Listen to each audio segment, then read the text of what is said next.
તો ભાઈ આજે છે ગણપતિ વિસર્જન એટલે કે બાપાનો છેલ્લો દિવસ. તો મિત્રો આપણે જઈને જોવાનું છે કે બાપાનું વિસર્જન કેવું થઈ રહ્યું છે. તો મિત્રો ચાલો તો આપણે જઈને જોઈએ અને જવાનું છે મિત્રો હજીરા. તો બાપાને વિદાય માટે આપણે જઈએ છીએ. તો ચાલો મિત્રો બધા લોકો વ્લોગમાં બનેલા રહેજો.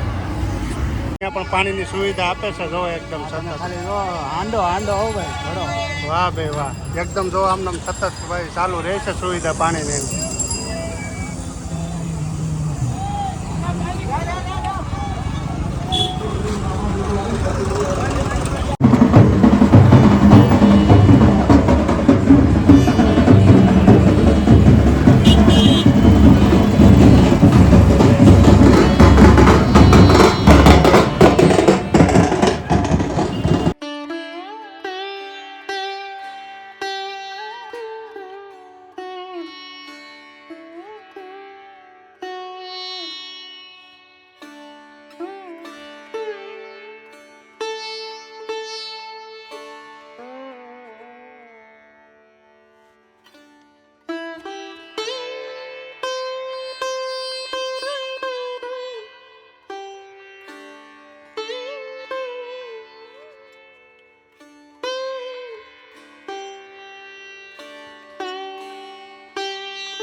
જોરદાર છે હવે હજીરા પોર્ટમાં. હાલો વિશાળ મૂર્તિનું વિસર્જન અહીંયા કરવામાં આવે છે. તમે ભક્તોની ભીડ જો, ખાલી ભક્તોની ભીડ જો. આમ કાંઈ ઘટે નહીં. ગાજતે ને ગાજતે બાપાની વિદાય ચાલી રહી છે. તમે જો કાંઈ ઘટે નહીં હજીરા. આપણે આગળ જઈએ હાલો. ક્રેનમાં લઈને આવે ને પછી બેસાડે જો. એકારે 2 2 3 3 4 4 5 5 મૂર્તિનું વિસર્જન કરવામાં આવે.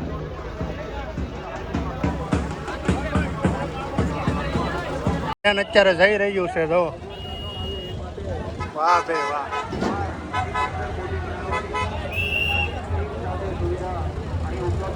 જો ક્રેન અત્યારે જાય છે ભાઈ પધરાવા માટે. ગણપતિ દાદાનું વિસર્જન થવા માટે અત્યારે ક્રેન જઈ રહ્યું છે જો તમે અત્યારે.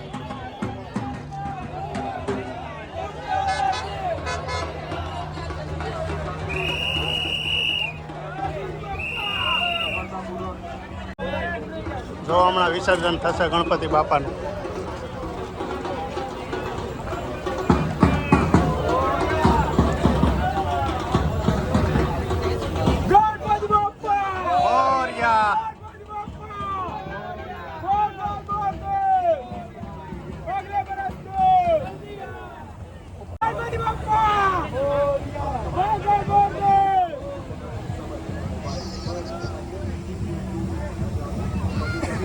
જો આ રીતે કંઈક વિસર્જન કરવામાં આવે છે.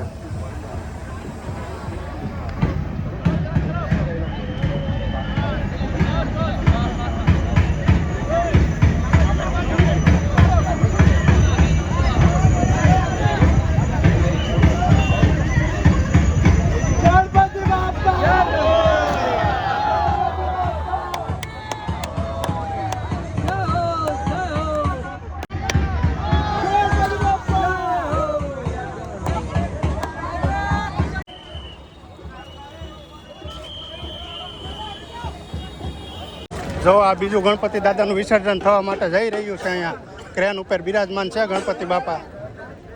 વાહ ભાઈ વાહ. જો આ ગણપતિ બાપાને બેસાડી દીધા છે ક્રેન ઉપર. વિસર્જન થવા માટેની અત્યારે જો તૈયારી ચાલી રહી છે. વાહ, તે રામલલા જેવી મૂર્તિ છે ભાઈ ગણપતિ દાદાની. વાહ. આ તમે જોવો અત્યારે મૂષક રાજાની ઉપર બિરાજમાન કાયદેસર ગણપતિ દાદાની પ્રતિમા અત્યારે લઈ જાય છે.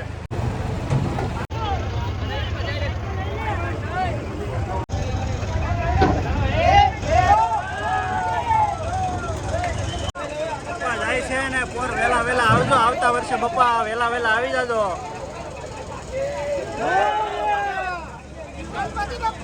મોરયા.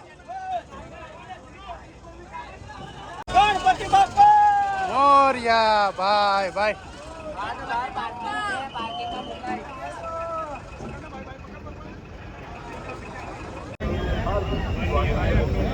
आप तमाम भाई बंधुओं जनाब रहेला मोबाइल पर तथा ध्यान રાખો આ સાથે સાથે તમારા મોરિયા નોકરિયા મોરિયા મોરિયા મોરિયા. જો આ બધું બીજી પણ મૂર્તિ લઈ જાય છે અત્યારે બીજા ક્રેનમાં.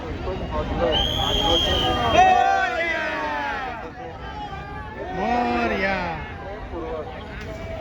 ગણપતિ બાપ્પા મોરિયા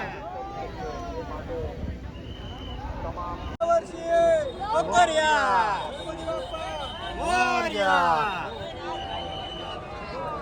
પોતાના નારા લાગી ગયા ભાઈ. મૂષકરાજ વાડ જોઈને બેઠા છે. બાપા આવે છે. સફળતાપૂર્વક મૂષકરાજ વાડ જોઈને બેઠા બાપા આવે છે. સારી રીતે એવા જો નાની નાની મૂર્તિ છે ગણપતિ દાદાની. બહુ મોટામાં મોટી ભાઈ વિશાળ મૂર્તિ છે ગણપતિ દાદાની.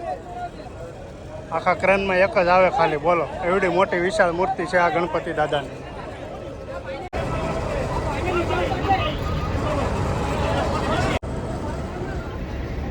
એક પછી એક મૂર્તિ આવતી જાય છે ભાઈ. એવી રીતે આ ક્રેનમાંથી જાતી જાય છે અને બાપાનું વિસર્જન થતું જાય છે.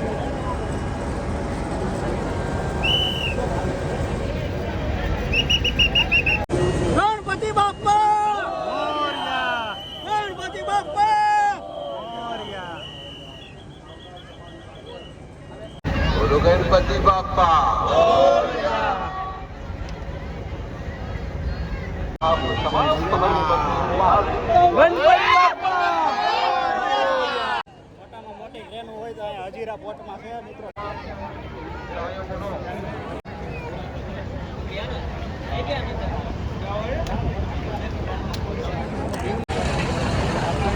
તો ભાઈ આવી સરસ મજાની ભાઈ મૂર્તિઓ છે બધી લાઈનમાં તમે જોવો અત્યારે.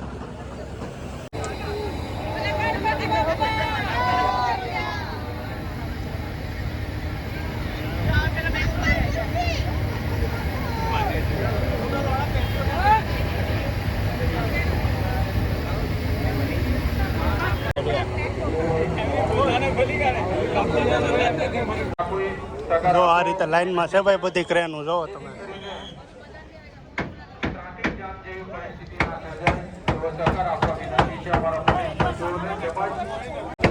પણ અગવડતા ન આવે એ માટે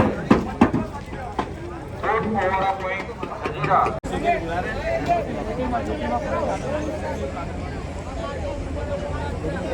ચાલો મિત્રો તો આગળ વધીએ. જે પણ સંકલ્પિત લાગે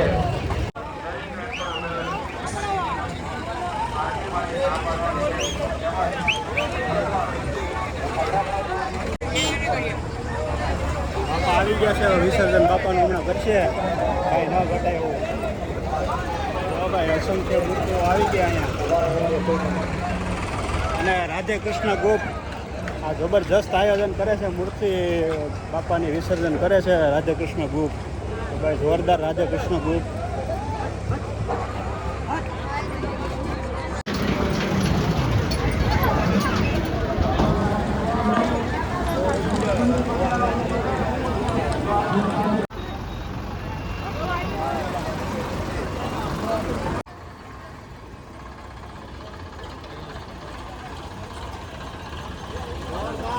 મૂર્તિભાઈ અને ભાઈ આ બાપાનું વિસર્જન એક જ વસ્તુ શીખવે છે આપણને કે જેનું સર્જન છે એનું વિસર્જન પણ નિશ્ચિત છે. તો બાપા સરસ મજાનો સંદેશ આપણને આપતા જાય છે મિત્રો.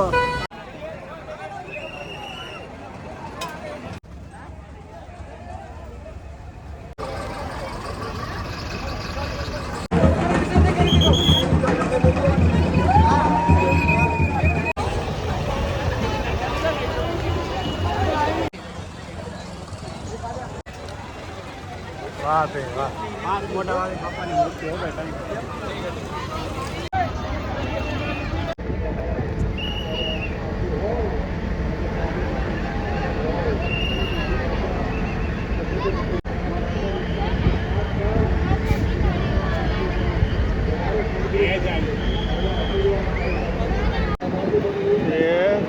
ગણપતિ બાપા ભાઈ ભાઈ.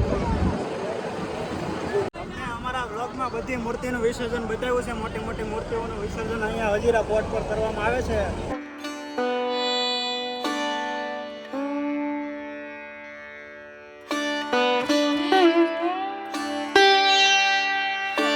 કાંઈ નહીં, બસ બહુ જોરદાર રીતે વિસર્જન કરવામાં આવ્યું છે બાપાનું, અને શ્રદ્ધાળુઓ પણ એટલી સંખ્યામાં જોડાયેલા હતા કે ન પૂછો વાત. બહુ જોરદાર રીતે વિસર્જન કર્યું છે, અને હજીરા પોર્ટમાં બહુ મોટી મોટી મૂર્તિઓનું વિસર્જન થયું છે.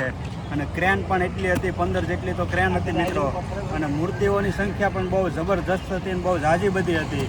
મૂર્તિઓ પણ બહુ વિશાળ હતી મિત્રો, અને સંખ્યા પણ એટલી હતી લોકોની કે ભાવિ ભક્તોની ન પૂછો વાત. અને બહુ સારી રીતે વિસર્જન થયું છે 2024ની અંદર. તો બસ આજ માટે આટલું છે.